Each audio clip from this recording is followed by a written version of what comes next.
Property prices across the country are dropping at their fastest rate since 2012. It's transformed the market, giving the power to buyers for the first time in years. But if you're looking to jump into the market right now, there is a big warning to proceed with caution. So joining us with some expert advice, Ben Kingsley and Bryce Holdaway from the Property Couch podcast. Ben, firstly to you, what is causing the prices to fall so quickly? Yeah, good morning, Peter. I think, in terms of the prices at the moment, what's really causing that is the sort of credit crunch that's going on. So we're not seeing the lenders having the appetite to lend money, and we're also seeing some markets, especially like Sydney, that is getting to a price point where it's starting to get a little bit expensive. So those two combinations are playing with our sentiment, and that's obviously seeing property prices fall. But if we have a look at what we're coming off, I mean, in Melbourne and Sydney alone, prices have risen by 45% over the past 5 years. So that's clearly not sustainable. Is this a necessary correction?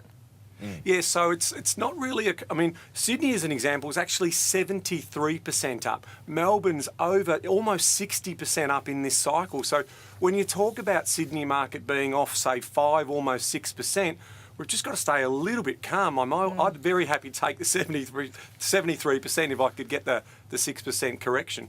Bryce, over to you. So if you're tempted to buy now, what is your advice? My first bit of advice is that generalised commentary doesn't really help anyone, because no one's buying Sydney, no one's buying Melbourne. They're buying a property in a localised suburb in a localised street. So despite the fact that the headlines for the two biggest cities are sort of talking about plummeting, there are areas that have still got strong demand from owner-occupiers, and so there's still some good opportunities. So the first thing is there's hundreds and hundreds of sub-markets across Australia. It's not just one big market, so be mindful of that. And secondly, I'd say that it's important to think about the fundamentals. So we primarily buy the right property, correctly finance it, hold it for the long term, and buy when your cash flow allows. All right, well, Bryce, I'll put this one to you because I don't think, Ben, because Bryce can't hear. But if you are buying now, what are the 5 golden rules? I think, yes, they're really important, these ones. And the first one is, basically buy the right asset. So buy the right property in the right location. So we talk about the location doing 80% of the heavy lifting. So that's really important. So choosing that right property is going to be a really important decision first up. Now, that second one with optimal financing, that's really critical, because we don't want a borrowing capacity. We actually want a borrowing strategy. And we always talk about the fact that it's a bit like a game of chess. You need to think 2 or 3 moves in advance. Property is a game of finance just as much as it is a game of bricks and mortar. So you need to get that right, but also have a buffer in place to make sure that your cash flow is fine. And then the third one we're looking at is know the numbers. It's really important to understand your numbers from a cash flow point of view. You don't want to overextend yourself, because if you can stay in the property market for the longer term, it's going to be really beneficial for you.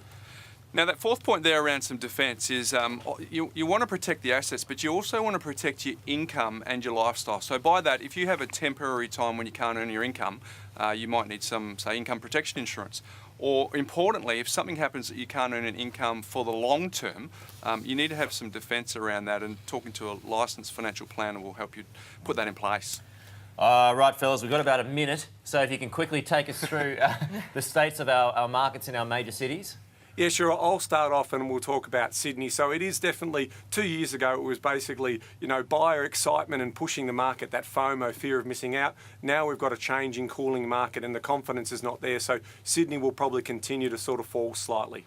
So I think in terms of being borderless, so Melbourne's come off a bit. There's really 2 tiers. The affordable areas are still going great. The top end's really come off. So keep an eye out of being outside the 2 biggest cities, and there's opportunity there for everyone. But don't panic.